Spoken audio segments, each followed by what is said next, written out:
On November 18, 1987, 3 members of the Dardeen family were found brutally murdered in their home in Ena, Illinois. The head of the family, husband and a father, Keith Dardeen, was nowhere to be found and was suspected to have killed his family. However, Keith would also be found dead the following day. A decade later, a serial killer would confess to the killings, but the case would still remain unsolved. Background: it was 1986. Ena was a small rural town of about 490 occupants. The town had a store, bank, gas station, firehouse, post office, but nothing else. In 1986, Russell Keith Dardeen, who preferred to go by his middle name, completed his training for his job as a treatment plant operator. Keith was a native of Mount Carmel, and after completing his training, he bought a trailer and moved to Ena to be closer to his job. His wife, Elaine Dardeen, who was from Albion, would move to Ena with the couple's 2-year-old son Peter shortly after. They rented a land close to Keith's job at a water treatment facility in the woodland beside Route 37 from a nearby farming couple. Keith's wife, Elaine Dardeen, who also preferred to go by her middle name, worked at an office supply store in Mount Vernon. Keith and Elaine were avid churchgoers, and when they were not working, they played in a musical ensemble in a local Baptist church. Keith was the lead singer while Elaine played the piano. In 1987, Elaine became pregnant with her second child. They were going to name their new child either Ian or Casey, depending upon the gender of the child. As they were welcoming their new child, Keith put up his trailer for sale and decided on moving from the area to a safer place. The area they had been living had been becoming increasingly violent, and the family did not feel safe living in the area. There had been 15 homicides in Jefferson County during a span of just 2 years. With the increase of violence, Keith became so protective of his family that on one occasion he refused entry to his home to a young woman who had asked to use their phone. Keith's mother said that Keith wanted to move back to Mount Carmel even if he were unable to find a job, and that he regretted ever moving to Ena. The bodies. On November 18, 1987, Keith did not show up for work and did not inform anyone that he was not coming to work that day. He was an extremely reliable worker, and his supervisor thought this was out of character for him. He became concerned when calls to his house went unanswered. He then called Keith's parents, who said they hadn't seen him either. Keith's parents became worried when they called, and no one answered the phone. Keith's father, Don Dardeen, called the sheriff's office and agreed to drive down to Ena with the spare house key and meet deputies at Keith's home. After reaching the trailer, they knocked on the door, and when no one answered, they used the spare key to enter the trailer. Once inside, they were met with a crime scene so violent and gruesome that it would haunt them for the rest of their lives. Inside, in the same bed, were the bodies of Elaine, her 3-year-old son, Peter, and a newly born baby girl. Both Peter and Elaine had been bound and gagged with a duct tape and beaten to death with a baseball bat found at the crime scene. The baseball bat had been a birthday present to Peter from Keith earlier that year. Elaine had been beaten so grievously that she had gone into labor and given birth to the girl 2 months before her due date. The killer or killers took no mercy and beaten the newborn to death as well. Elaine had suffered a blow on the right top of her head that had fractured her skull, and Peter had suffered numerous abrasions and contusions, and his skull was also fractured. At first, Keith was suspected of the crime as he was nowhere to be found. Keith's car, a red 1981 Plymouth, was missing, and police believed Keith murdered his family in a fit of rage and was on the run. However, friends and family did not believe Keith would harm his family.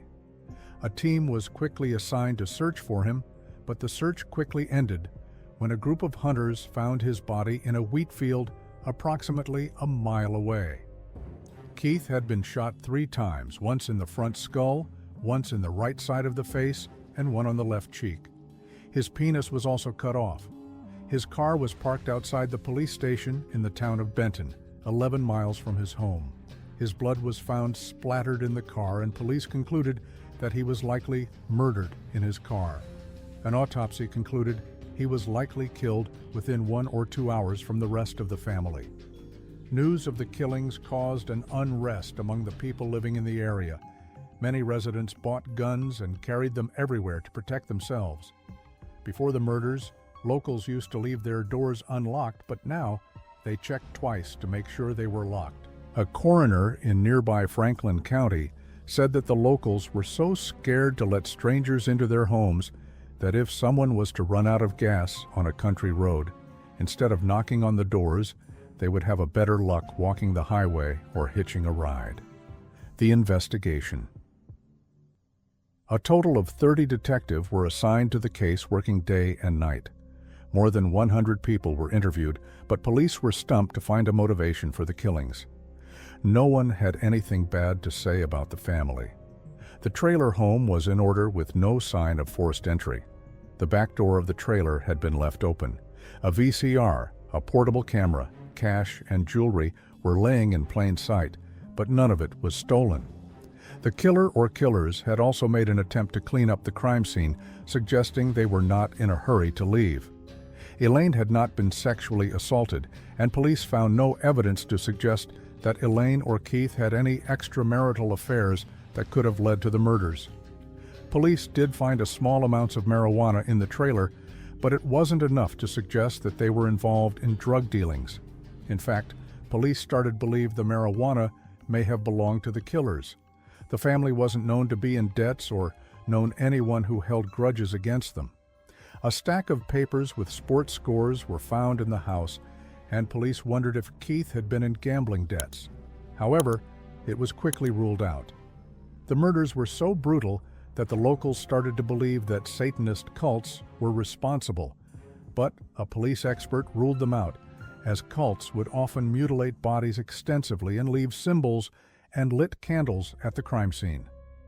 Police did not believe that they were randomly chosen, but that it was very personal.